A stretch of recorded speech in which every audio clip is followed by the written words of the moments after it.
심리학과 조현주입니다. 와. 심리학과가 이게. 저기를 먼저 설명해 할게요. 인간의 행동과 정신과정에 관해 과학적으로 연구하는 학문인데 인간의 정신과정과 행동을 연구하는 학문인데 귀여워. 실험하고 관찰하고 조사하는 형태를 과학적으로 연구하는 학문이라서 사회과학이 맞습니다. 과학이고요. 문학하고 철학과는 다른 점이 동물이나 인간을 통제된 상황에서 연구한다는 점에서 다른 차이를 보입니다. 세부 전공으로 먼저 지각 심리학 설명하는데, 지각 심리학은 말 그대로 사람이 세상을 어떻게 지각하는지에 대해서 연구하는 학문인데요. 네, 먼저 이거 보시면 몸짤이 아니라 사진이에요. 움직이는 근데 것 같다. 움직이는 것처럼 보이죠? 진짜다. 네. 와. 네, 이런 게 바로 착시. 와. 착시인데 실제하는 대상을 다르게 인식하는 것을 말합니다. 꿈틀댄다. 또 다른 예로 어떻게 보면 젊은 여자의 옆모습이고 어떻게 보면 할머니의 옆모습이죠. 오. 여기가 코, 이거 그렇죠. 네, 그렇게 볼 수도 있고 이렇게 여기 먼저 보면 남자 얼굴처럼 보이는데 저쪽 끝을 보면 여자 몸같이 보이죠. 뭐야? 이런 게 다 착시의 일종이라고 할 수 있습니다. 다른 그림이 그러니까 귀엽다. 톤을 조금씩 바꿔서 차이를 보여요. 그러니까 우리가 제대로 인지하고 있다고 생각하지만 사실은 자기가 원하는 대로 환경과 맥락에 따라서 다르게 인지하고 있는 이런 심리를 연구하는 게 바로 지각 심리학입니다. 아하. 그리고 그러니까 사람마다 왼눈잡인지 오른눈잡인지가 있는데요. 앞에 원을 동그랗게 엄지랑 검지를 이런 동그랗게 만들어서 이 원을 안에 두는 모두 뜨고 두 눈 다 뜨고 넣은 다음에 오른쪽 눈을 감았을 때 왼쪽 눈으로 봤을 때 이게 원 안에 들어가면 왼눈잡이인 거고, 왼눈을 감았을 때 이게 원 안에 들어가면 오른쪽 눈으로 봤을 때는 오른눈잡이라는 거예요. 신기하다. 그러면 양눈잡인 거예요. 양눈잡이는 전 세계 1%. 오. 그러니까 자기한테 중요한 눈이 있다는 게 그런 것도 다 지각 심리학에서 연구하는 건데 사격이나 그런 그러니까 뭔가를 조준해서 맞춰야 하는 직업을 할 때 자기가 어느 쪽 눈인지가 되게 중요하거든요. 그런 거에 대해 연구하는 학문입니다. 그리고 발달 심리학인데요. 그냥 발달 심리학은 인간의 전생애를 거친 생물학적, 사회적, 성격적 발달에 대해 연구하는 학문입니다. 예를 들어서 한 여자가 있고 한 남자가 있습니다. 사랑에 빠져서 결혼을 하게 돼요. 와. 행복한 신혼생활을 보내던 중에 여자가 많이 아파요. 그래서 남자는 병을 고치려고 수소문을 한 끝에 한 약국에 갑니다. 약국에서 여자가 많이 아파서 이 약을 사야지만 병을 고칠 수 있는데 이 약이 너무 비싸요. 지금 팔아도 못 사요. 그래서 약사한테 병이 나은 다음에 차차 갖겠다고 하지만 약사는 선물을 고집합니다. 그래서 결국 남자는 약을 훔치기로 결정하는데, 여러분이라면 이걸 어떻게 할까요? 훔치는 게 맞다고 생각하세요? 네.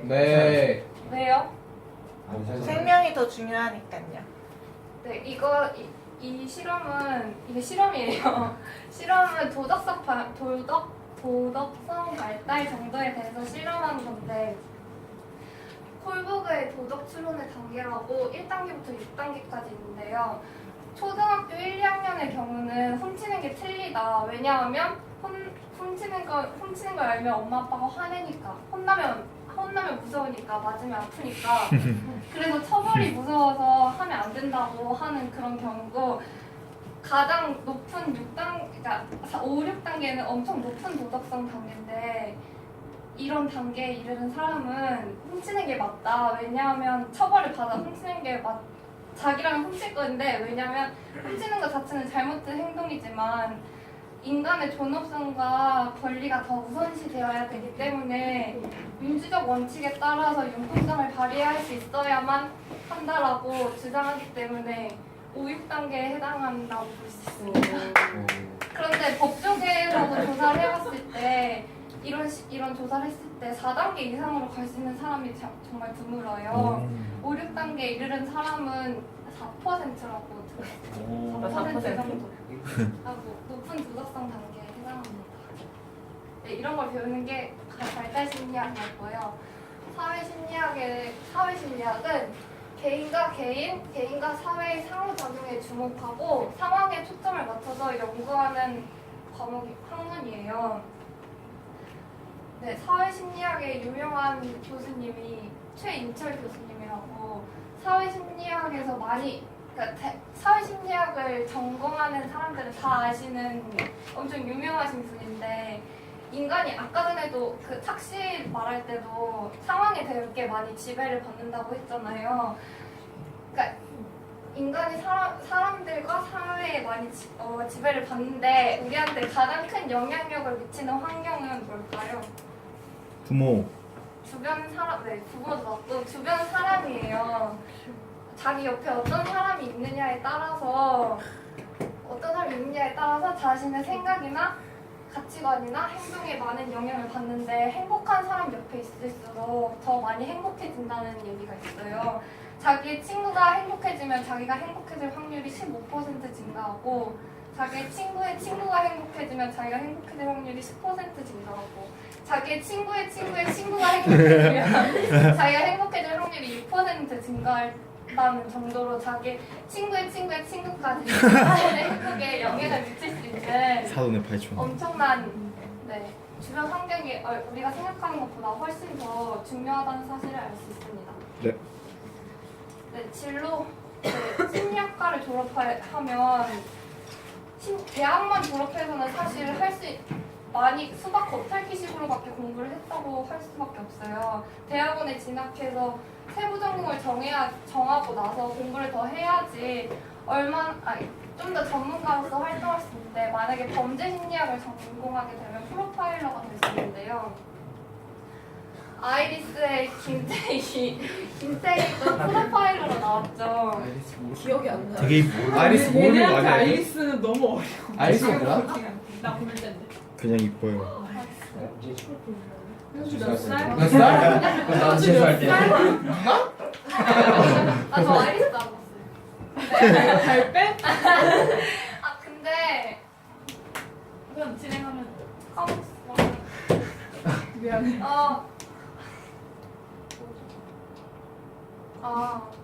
그러니까 이런 흥미유발. 그다음에 프로파일러. 그러니까 우리나라에서 아직 범죄 심리학이 많이 발달하지가 않아서 미국에서는 막 억제 연봉으로 이런 걸 분석하고 그러고 있는데 아직 우리나라는 많이 활성되지 않았는데 대표적인 사람으로는 표창원 교수님이 범죄 심리학자시면서 프로파일러로 활동하고 계세요. 만약에 연쇄살인이나 이런 이 목적을 가지고 그러니까 범죄 피해자들의 공통점을 찾아서 다음 범죄를 예방하는데 힘쓴다고 볼 수 있습니다. 또 다른 진로 또는 이렇습니다. 그리고 인상심리사 맞네요. 알았어요. 네. 그래요. 임상심리사가 정신과 의사랑 다른 점은 똑같이 둘 다 정신과 의사랑 임상심리사 모두 상담을 중심으로 환자들을 치료하는데 정신과 의사는 약물 사용이 합법적으로 가능하고 임상심리사는 추천을 할 수 있는데 진단을 내리지 못해요. 약물을 해주지 못한다는 점에서 다르다는 얘기를 하고 싶었는데 다 완성을 못해서 그리고 임상심리사가